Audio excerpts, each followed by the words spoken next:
नमस्कार, जय जिनेंद्र दर्शकों, मैं हूं आपके साथ पूजा मिश्रा और आपका स्वागत करती हूं आपके बेहद ही खास कार्यक्रम हेल्दी यंगिस्तान में। दर्शकों, इस कार्यक्रम के जरिए हमारी ये कोशिश रहती है कि हम आप तक वो तमाम जानकारियां पहुंचाते रहें जिससे आपका जीवन स्वस्थ और निरोग रहे। तो आज इसी कार्यक्रम में हम बात करेंगे कैंसर की, क्योंकि कैंसर एक ऐसा रोग है जिसका अभी तक कोई मेडिकल साइंस के पास भी कोई परमानेंट इलाज नहीं है और इसीलिए लोग इस रोग के नाम से भयभीत हो जाते हैं। यूं तो कैंसर के कई प्रकार होते हैं। आपने ब्रेस्ट कैंसर के बारे में सुना होगा, मुंह के कैंसर के बारे में सुना होगा, लंग्स कैंसर के बारे में सुना होगा, लेकिन आज हम बात करेंगे आहार नली के कैंसर की, यानी फूड पाइप के कैंसर की, जिसके बारे में लोग बहुत कम जानते हैं। तो इसी के बारे में और इस कैंसर के इलाज, कारण और सही तरीके से इसको समझने के लिए हमारे खास मेहमान हमारे साथ जुड़ गए हैं। जी हाँ, मैं बात कर रही हूँ सौरभ जैन की, डॉक्टर सौरभ जैन, जो कि रामकृष्णा केयर हॉस्पिटल रायपुर से हमारे साथ जुड़ चुके हैं, जो कि एक कैंसर सर्जन है। डॉक्टर सौरभ, आपका बहुत बहुत स्वागत है आदिनाथ टीवी में। नमस्कार, जय श्री। तो दर्शकों, आज हम आहार नली के कैंसर के बारे में बात करेंगे और इसीलिए हमारे साथ डॉक्टर सौरभ जैन जुड़ गए हैं। तो डॉक्टर सौरभ जैन, सबसे पहला मेरा सवाल जो है वो ये है कि जिस तरह से आहार नली के कैंसर की बात करें तो ये कैंसर कितना आम है, क्योंकि आम लोगों को इसके बारे में ज़्यादा नहीं पता। आहार नली का कैंसर भारत में होने वाले कैंसर में 5वां सबसे आम कैंसर है। हर साल लगभग 60 से 65 हज़ार मरीज आहार नली के कैंसर से उनका निदान होता है और लगभग 60 से 65 हज़ार मरीज आहार नली के कैंसर के कारण उनकी मृत्यु होती है। जी। आहार नली मतलब जब हम खाना घुटकते हैं तो मुंह से जो पेट तक जो रास्ता रहता है उसको हम आहार नली बोलते हैं। और जिस तरह से पता है कि ये 5वां सबसे आम कैंसर है भारत में होने वाला। जी बिल्कुल। और अगर हम बात करें, हम आगे भी अपने सवाल जो, क्योंकि ये एक ऐसा कैंसर है जिसके बारे में आम लोग नहीं जानते और आपने बताया कि जैसे कि भारत में ये 5वां ऐसा एक कैंसर है जो कि लोगों को होता है। लेकिन हम बात करें अगर इसके रिस्क फैक्टर की, यानी कि जोखिम कारकों की बात करें, तो वो क्या है इसके? तो आहार नली का जो कैंसर है ये 2 प्रकार का होता है। पहला सबसे आम प्रकार जिसे हम स्क्वामस कार्सिनोमा बोलते हैं, यह भारत और एशियाई देशों में ज़्यादा देखा जाता है और इसका जो सबसे आम कारण होता है, रिस्क फैक्टर होता है, वो है तंबाकू और शराब का सेवन करना। इसके अलावा कुछ लोग जिन्होंने जीवन में कभी भी कॉस्टिक सब्सटेंसेस जैसे कि एसिड कभी भी अगर उसका सेवन किया है, उन लोगों में भी यह कैंसर होने का रिस्क ज़्यादा होता है। दूसरे प्रकार का कैंसर होता है जिसे हम अडीनोकार्सिनोमा बोलते हैं। यह पश्चिमी देशों में ज़्यादा देखा जाता है और इसका जो कारण है वो मोटापा और क्रोनिक रिफ्लक्स डिजीज। खाना जो सामान्यतः हमारा जो पेट में खाना रहता है वह आहार नली में नहीं जाने के लिए एक वॉल्व होता है। जब ये वॉल्व कमज़ोर हो जाता है तो पेट से खाना आहार नली में जाने लग जाता है, जिसे हम क्रोनिक रिफ्लक्स या गैस्ट्रोइसोफेजियल रिफ्लक्स डिसऑर्डर बोलते हैं। जब यह प्रक्रिया बहुत लंबे समय तक चलती है तो यह आगे जाके आहार नली की जो परत है उसको डैमेज करती है और उसमें आगे जाके कैंसर होने का रिस्क बढ़ता है। जैसे जैसे हम देख रहे हैं कि हमारा जो खाने का जो डाइट पैटर्न है वो वेस्टर्न डाइट, पश्चिमी आहार प्रक्रिया को हम फॉलो करते रह रहे हैं, वैसे वैसे भारत में भी यह दूसरे प्रकार का कैंसर जिसे हम अडीनोकार्सिनोमा बोलते हैं, यह भी और ज़्यादा बढ़ते जा रहा है। जो बिल्कुल, यहाँ पे डॉक्टर सौरभ आपने बात करी कि किस तरह से तंबाकू के सेवन या अल्कोहल का सेवन करने से, इसके अलावा आपने कहा कि एसिड का सेवन करने से भी जो ये आहार नली का कैंसर है इसका खतरा बढ़ जाता है। लेकिन अगर देखा जाए तो भारत में कई लोग जो है तंबाकू का सेवन करते हैं, अल्कोहल का सेवन करते हैं। इवन कल ही एक ऐसी कुछ दिन पहले ही एक ऐसी रिपोर्ट आई है जिसके द्वारा ये बताया गया है कि सबसे ज़्यादा लोग तंबाकू का सेवन जो है वो भोपाल में कर रहे हैं, मध्य प्रदेश के यहाँ पर राजधानी में, और लोगों को मुंह का कैंसर बढ़ गया। लेकिन ये एसिड की बात करी तो एसिड का सेवन लोग कैसे करते हैं? एसिड जनरली जो बाथरूम क्लीनर्स रहते हैं, टॉयलेट क्लीनर्स रहते हैं, इसमें काफ़ी ज़्यादा क्वांटिटी में रहता है और कभी कभी जाने अनजाने में लोग इसको पी लेते हैं, खासकर बच्चे जिन्हें पता नहीं रहता है कि ये इसमें क्या है और इसमें कितना एसिड का क्वांटिटी है। दूसरा, कुछ लोग आत्महत्या के लिए एसिड या कॉस्टिक सब्सटेंसेस ले लेते हैं, जिसके कारण उनकी जो आहार नली की अंदर की परत रहती है वो पूरी तरह जल जाती है। ये ये धीरे करके आगे जाके कैंसर में बदल सकती है, जिसे हम स्क्वामस सेल कार्सिनोमा या पहले प्रकार का आहार नली का कैंसर बोलते हैं। जी बिल्कुल। और यहाँ पे डॉक्टर साहब, जिस तरह से हम बात कर रहे हैं आहार नली कैंसर के बारे में, आहार नली के कैंसर के बारे में, तो आमतौर पे सभी कैंसर की अगर हम बात करें तो शुरुआती लक्षण ज़रूर होते हैं। हर इंसान के अगर वो कैंसर से ग्रसित है या कैंसर आगाज़ कर रहा है उसके शरीर में, तो एक लक्षण शुरू हो जाते हैं शुरुआती तौर में। तो आहार नली के कैंसर में किस तरह से लक्षण जो है वो इंसान में नज़र आने लग जाते हैं? नली का सबसे आम जो लक्षण होता है वह खाना खाने में, खाना गुटकने में तकलीफ होना। शुरुआती दौर पे मरीज को सिर्फ ठोस पदार्थ लेने में तकलीफ होती है, मतलब रोटी सब्जी खाने में। धीरे धीरे यह जो खाना गुटकने में तकलीफ है वो बढ़ के तरल पदार्थों के लिए भी तकलीफ बढ़ जाती है, जिसमें मरीज पानी, जूस ये सब भी नहीं ले पाता है। और जब ये बीमारी अग्रिम अवस्था में, एडवांस स्टेज में पहुंच जाती है, तो ऐसे में मरीज अपना खुद का लार को भी गुटकने में कामयाब नहीं रहता है। इसके अलावा आहार नली के कुछ और भी लक्षण होते हैं, जैसे कि खांसी या फिर उल्टी में खून आना, काले कलर का मल निकलना, या फिर अगर तरल पदार्थ लेते वक्त खांसी आना, जिसे हम ठसकी बोलते हैं, या मेडिकल लैंग्वेज में बोले तो उसे हम एस्पिरेशन बोलते हैं। इसके अलावा आवाज में बदलाव होना, खाना गुटकने में बहुत अत्यधिक ज़्यादा समय लगना, यह सब आहार नली के जो कैंसर है उसके आम लक्षण हैं। जी, ये आपने बहुत अच्छी चीज़ यहाँ पे बताई, बहुत अच्छी बात बताई डॉक्टर सौरभ, कि जिस तरह से आपने बताया कि खाना घुटकने में मुश्किल आना, लेकिन आमतौर पर अगर देखा गया है कि लोगों को शायद ये लक्षण पता लग जाते हैं, लेकिन उसे लोग बोल देते हैं कि गले में छाला हो गया, या फिर क्योंकि कई बार ऐसा होता है कि गला पक गया, तो ये सब लक्षण हो सकते हैं कि आहार नली कैंसर के लक्षण हो। ये अगर किसी भी मरीज को खाना घुटकने में तकलीफ हो रही है, जो 2, 3 या 1 हफ्ते से ज्यादा लंबे समय तक रह रहा है, तो ऐसे में हम उन्हें सुझाव देते हैं कि आप किसी गैस्ट्रोएंट्रोलॉजिस्ट या फिर किसी कैंसर सर्जन को एक बार जाकर दिखाएं। जी बिल्कुल। यहाँ पर जो दर्शक हमें देख रहे हैं हम उन्हें यही कहेंगे कि अगर आपको किसी भी तरह से इस तरह के लक्षण नज़र आते हैं, तो हो सकता है कि आपको भी आहार नली का कैंसर जो है वो आपके शरीर में पनप रहा हो। तो इसे आप बिल्कुल भी आम बात की तरह ना लें या फिर आम बीमारी की तरह ना लें। घरेलू उपाय तो ज़रूर करें अगर आपको इस तरह की बीमारी है या इस तरह की परेशानी हो रही है, लेकिन जिस तरह से डॉक्टर सौरभ भी बता रहे हैं कि एक बार आप जाके डॉक्टर्स को ज़रूर कंसल्ट करें, डॉक्टर को ज़रूर दिखाएं। तो यहाँ पर हम आगे बढ़ते हैं। हमारे कार्यक्रम में लगातार हम लोगों को आहार नली कैंसर के बारे में बता रहे हैं, लेकिन अगर ये कैंसर किसी को शरीर पे ये पनप चुका है या हो चुका है, तो ऐसे में आहार नली के कैंसर का निदान कैसे पाया जा सकता है? तो जब भी कोई मरीज हमारे पास इनमें से किसी भी लक्षण के साथ आता है, तो पहले हम उन्हें फिजिकली चेक करके देखते हैं। इसमें हम यह देखना चाहते हैं कि मरीज को खाना घुटकने में कितनी तकलीफ है, जिसे हम ग्रेड्स ऑफ डिस्फेजिया बोलते हैं। उसे सिर्फ तरल ठोस पदार्थ खाने में तकलीफ है, या फिर तरल पदार्थ खाने में तकलीफ है, या वो कुछ भी नहीं ले पा रहा है, उसका वजन कितना कम हुआ है, और हम उनके गले को चेक करके देखते हैं कि गले में कुछ लिम्फ ग्लैंड्स तो नहीं बढ़ गए हैं, जिससे हमें और पता चल सकता है कि ये कैंसर का ही एक साइन है। एक बार हमें ये पता चल जाता है कि मरीज को खाना घुटकने में तकलीफ है, तो हम मरीज को एक एंडोस्कोपी की सलाह देते हैं। एंडोस्कोपी का मतलब होता है कि हम एक छोटा कैमरा मुंह के जरिए आहार नली को देखने के लिए करते हैं। इससे हम आहार नली के अंदर की जो परत रहती है उसे हम देखते हैं। इसमें अगर कोई हमें असामान्य क्षेत्र दिखता है, तो उससे हम एक नमूना, या फिर जिसको बायोप्सी बोला जाता है, वो हम लेते हैं।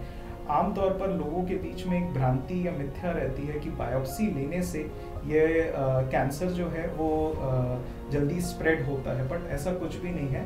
बायोप्सी पूरी तरीके से सेफ प्रोसीजर है, और इससे कैंसर के निदान में हमें आसानी होती है, और ये पूरी तरीके से एक सेफ प्रोसीजर है। एक बार हमें कंफर्म हो जाता है कि ये कौन से प्रकार का कैंसर है, जैसा मैंने बताया स्क्वामस कैंसर है या फिर एडिनोकार्सिनोमा है, तो हम आगे जाके पेशेंट को ये देखने के लिए कि कैंसर किस स्टेज में है, हम उन्हें एक पूरी बॉडी का स्कैन, जिसे हम पेट स्कैन भी बोलते हैं, इसकी सलाह देते हैं, जिससे हमें पता चलता है कि ये कैंसर कौन से स्टेज तक फैल गया है। जी बिल्कुल, यहाँ पे आपने बताया कि किस तरीके से आप जब जांच करते हैं, लेकिन यहाँ पर सवाल ये कि ये भी आता है कि कई बार बीमारियाँ जो होती हैं आम बीमारी होती है, कोई पेशेंट जो है आपके पास, बहुत सारे पेशेंट आते होंगे, लेकिन कई बार ऐसा होता है कि वो कोई और बीमारी लेके आया हो और बाद में पता चलता है कि उसको कैंसर निकल गया, और कई बार कैंसर उस स्टेज में चला जाता है जो कि शायद इंसान को बचा भी नहीं पाता। तो अगर मरीज को हम देखते हैं कि कैंसर अगर पहले 3 स्टेजेस में है तो हम उन्हें पहले सर्जरी की सलाह देते हैं, क्योंकि फूड पाइप का जो कैंसर है उसका सबसे मेन इलाज होता है वो होता है सर्जरी। अगर ये कैंसर मध्य या फिर निचले हिस्से में है तो उसमें हम पहले कीमोथेरेपी और रेडिएशन थेरेपी करके उसे छोटा करते हैं और उसके बाद ऑपरेशन करके हम फूड पाइप का वो हिस्सा या आहार नली का वो हिस्सा निकाल देते हैं और पेट को कट करके हम उससे नई फूड पाइप बनाते हैं और उसे बचे हुए फूड पाइप से आहार नली से हम जोड़ देते हैं। इस ऑपरेशन के बाद मरीज खाना पीना खा सकता है। लगभग 1 सप्ताह तक हम उन्हें नाक से एक ट्यूब डाल के पेट में खाना देते हैं और जैसे ही हमें लगता है कि घाव अच्छी तरीके से भर गया है तो हम वो नली निकाल के मरीज को मुंह से खाने की सलाह देते हैं। अगर कैंसर ऊपरी हिस्से में है तो उसमें ऑपरेशन से मरीज को ज़्यादा तकलीफ होती है, इसलिए हम ऊपरी हिस्से के कैंसर को सिर्फ कीमोथेरेपी और रेडिएशन थेरेपी के संयोजन से ट्रीट करते हैं और बहुत अच्छे चांसेस रहते हैं कि ये पूरी तरीके से कीमोथेरेपी और रेडिएशन थेरेपी के संयोजन से ठीक हो सकता है।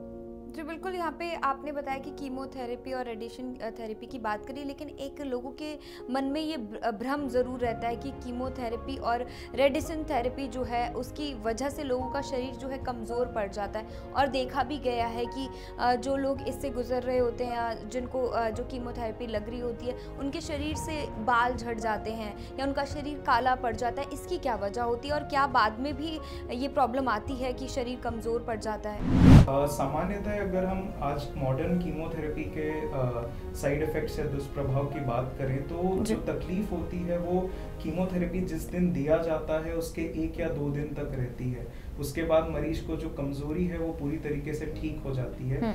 और आहार नली के कैंसर में जो दिया जाने वाला कीमोथेरेपी है उसमें अगर मरीज अपने खाने पीने का ध्यान रखें और जो हम जैसे उनको डाइट एडवाइस करते हैं, अगर वो उतना डाइट लेने में सक्षम रहते हैं तो वो पूरी तरीके से अच्छी तरीके से काम कर सकते हैं। आज हमारे पास वो भी मरीज हैं जो अपना रेगुलर काम करते हुए कीमोथेरेपी और रेडिएशन थेरेपी करते हैं। अपना ऑफिस जॉब या अपना काम जो भी रेगुलरली करते हैं वो करते हुए कीमोथेरेपी और रेडिएशन थेरेपी भी कर पाते हैं।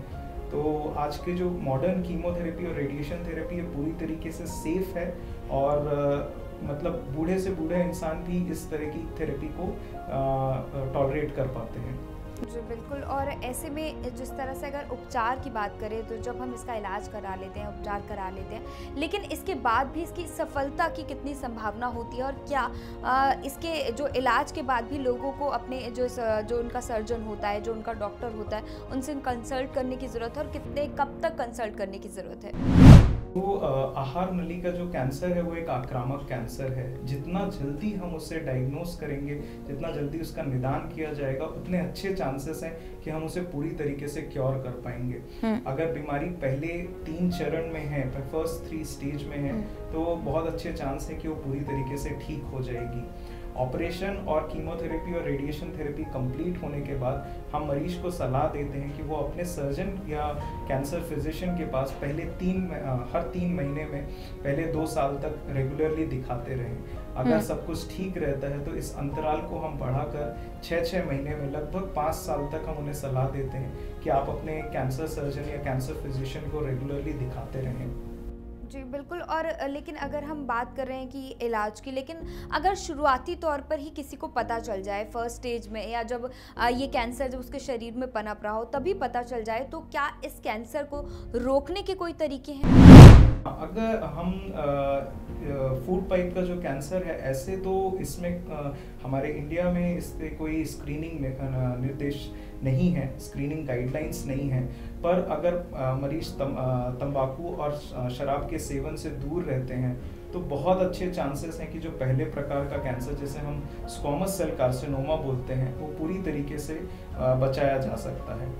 अगर हम दूसरे प्रकार का कैंसर जिसे हम एडिनो कार्सिनोमा बोलते हैं, तो जिन लोगों को खाना ऊपर आनी है, जिसको हम गैस्ट्रोइसोफेजियल रिफ्लेक्स डिजीज़ बोलते हैं, अगर उनको इस चीज़ की तकलीफ है तो हम उन्हें सुझाव देते हैं कि वो अपने गैस्ट्रोएंट्रोलॉजिस्ट या कैंसर सर्जन के पास में साल में एक बार एंडोस्कोपी की जांच करवाएं।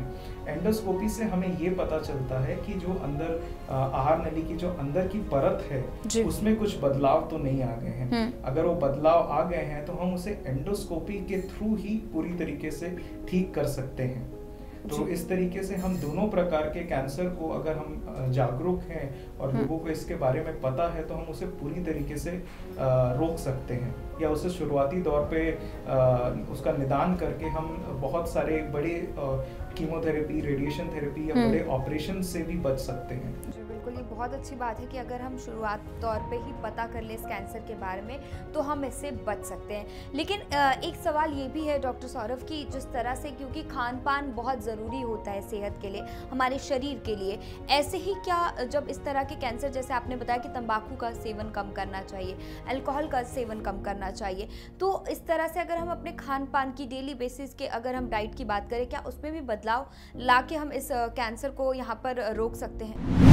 अगर जिस तरह से मैंने बताया कि दूसरा प्रकार का जिसे हम एडिनो कार्सिनोमा बोलते हैं, ये भारत में बढ़ता जा रहा है क्योंकि हम वेस्टर्न पश्चिमी आहार प्रक्रिया को फॉलो कर रहे हैं। अगर हम हेल्थी डाइट और रेगुलर एक्सरसाइज करेंगे तो बहुत अच्छे चांसेस हैं कि हम ये जो दूसरे प्रकार का कैंसर है इससे पूरी तरीके से बच सकते हैं। जी बिल्कुल। और यहाँ पे डॉक्टर सौरभ, जिस तरह से आप, क्योंकि यहाँ पर आप कैंसर सर्जन हैं, तो एक सवाल ये भी बनता है कि जैसे आम लोग आपके पास आते होंगे, आपके पेशेंट्स आपके पास आते होंगे, तो पेशेंट्स को कितना इस आहार नली के कैंसर के बारे में पता होता है, नॉलेज होती है? जितने भी हम मरीज देखते हैं उनमें आहार नली के कैंसर के बारे में बहुत ही कम जागरूकता होती है।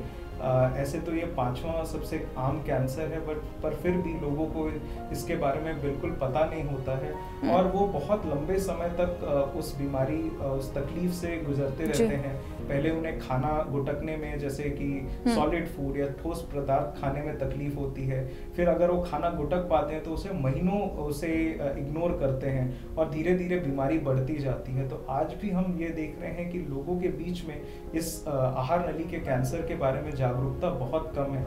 और मेरी सबसे यही दरख्वास्त है कि आपको अगर खाना घुटकने में कोई भी तकलीफ आ रही है, आवाज़ में कुछ बदलाव आ रहा है, या फिर खाने में या थूक में कभी रक्त आ रहा है या काले कलर का मल हो रहा है, तो ऐसे में आप ज़रूर एक कैंसर सर्जन या कैंसर फिजिशियन को ज़रूर दिखाएं। हम एक एंडोस्कोपी के माध्यम से इस बीमारी को बहुत ही अर्ली स्टेज में निदान कर सकते हैं और इसे पूरी तरीके से ठीक कर सकते हैं। तो बिल्कुल एक आखिरी सवाल और है, क्योंकि जिस तरह से, क्योंकि हमारे मुंह के कैंसर से भी कहीं क्या रिलेट करता है, क्योंकि देखा जाए तो फूड पाइप जो है वो मुंह से ही हमारा खाना जो है वो अंदर जाता है। जी हाँ, मुंह के कैंसर के जो कारण हैं, जिसमें भी तंबाकू और शराब का सेवन भी यही दो प्रमुख कारण हैं। उन्हीं पेशेंट्स में, उन्हीं मरीजों में आहार नली का कैंसर होने का चांस बहुत ज़्यादा होता है, जिसे हम सेकेंड कैंसर्स बोलते हैं। जो मरीज मुंह के कैंसर से पूरी तरीके से ठीक हो गए हैं, उनमें भी ये सेकेंड कैंसर की तरह या दूसरे कैंसर की तरह कुछ सालों के बाद भी हो सकता है, क्योंकि वो जो उनके जो रिस्क फैक्टर्स हैं, तंबाकू और शराब का सेवन करना, वो दोनों ही कैंसर के लिए कॉमन है। डॉक्टर सौरभ जैन, आपका बहुत बहुत शुक्रिया, आप आदिनाथ टीवी के साथ जुड़े और हमारे दर्शकों को आपने इतना कुछ बताया। नमस्कार, जय जिनेंद्र। बिल्कुल, हमारे साथ यहाँ पे डॉक्टर सौरभ जुड़े थे, जो कि आपको बता रहे थे आहार नली के कैंसर के बारे में, और जो कि शायद बहुत कम ही लोग जानते हैं, लेकिन ये कैंसर आपके जान के लिए खतरा हो सकता है। तो ऐसे ही तमाम बीमारियों को लेकर तमाम जानकारियाँ हम आप तक पहुँचाते रहेंगे। तब तक के लिए आप देखते रहिए आदिनाथ टीवी। जय जिनेंद्र।